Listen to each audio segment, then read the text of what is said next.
it will be an additional advantage if we get civil defense and the local vigilance together to work together. If we get the civil defense to come on board, if we get them to be properly active, and the vigilante also do their work, we'll have a robust security system in the local government. Now, the number one point of call for the security apparatus in the country should be the local vigilante because they understand their community very well and they know every nook and cranny of their community.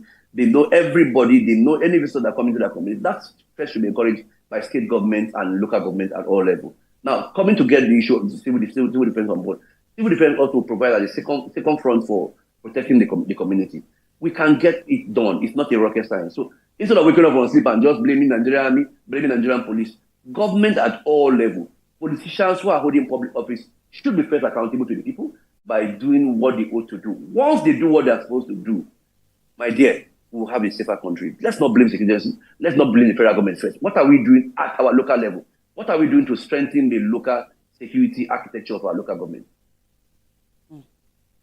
So we also have a problem of accountability, responsibility. You know, who takes responsibility for these attacks? These attacks come and they go, and the military and whoever is in charge apologizes. Isn't it time we, try to hold someone accountable, especially in situations like this? Well, the Nigerian Constitution put the welfare and security of the country on the doorstep of government, so the buck stop on the table of the government. When I mean government, it's government at all levels, from the local government, state government, federal government, and the security apparatus. They take the buck stop on their decks, and I think that's the truth about it. But in segmenting this blame, we should hold our politicians accountable. Our politicians must provide amenities. They must provide logistic support for our security agencies, so that our security agencies can be effective. Like I said, in the practical terms, so the soldiers can be everywhere. The member of the armed forces can be the police can be everywhere. We don't have that strength. Now, we don't have the technology to be able to reduce some of these tags. So we're expecting this thing forever. But graciously, the president gave some approval for communication gadget. He gave some approval for technology to drive this. And I think the service chiefs are on the floor again. They're on the way to purchase the item. We'll get results very soon. Right, let's talk about a very big issue with regards to insecurity, and that's the matter of trust. Do you think that these kind of attacks will give people that, trust, that level of trust to the government, talking about the people trusting the government to actually address their issues? Because this has been happening over time, and government keeps talking about how they are addressing it, especially we are using Plateau State, for instance, as an example.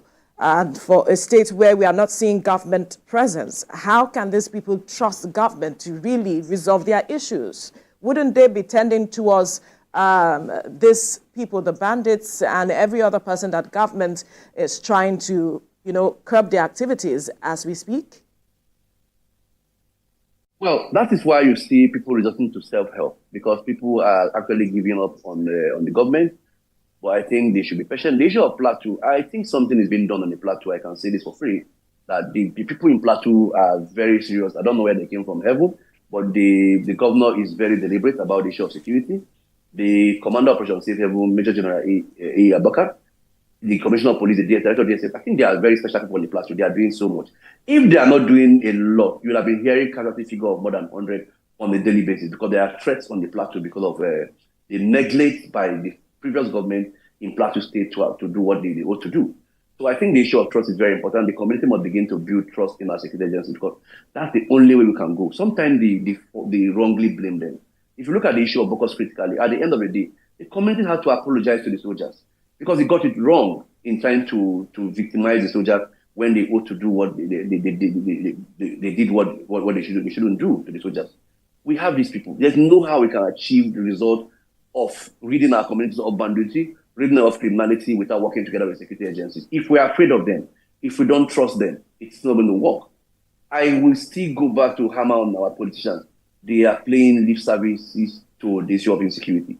Most of our politicians are playing lip services. Why do you say so, though? Because you've been repeating this statement time and time again. I'm in the corridor, so I know better.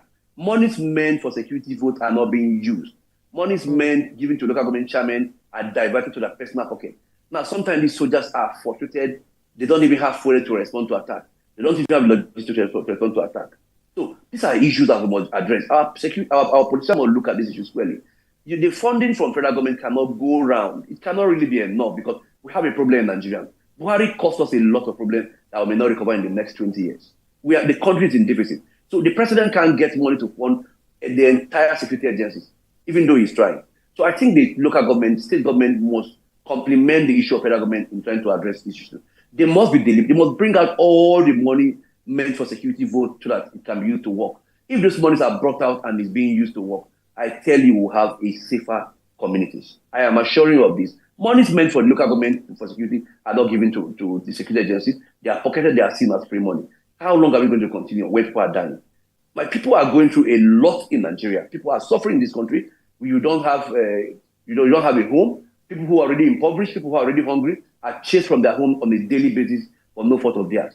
How long are we going to continue? How will they trust government? They won't trust government because government is not doing anything for them. As I speak to you now, the Dikugicho community in our local government have run out of their community. Where are they going to? Nowhere. They are living to a place where they consider to be safe. And yet it's not safe. Going to the house of a relative who are not even eating.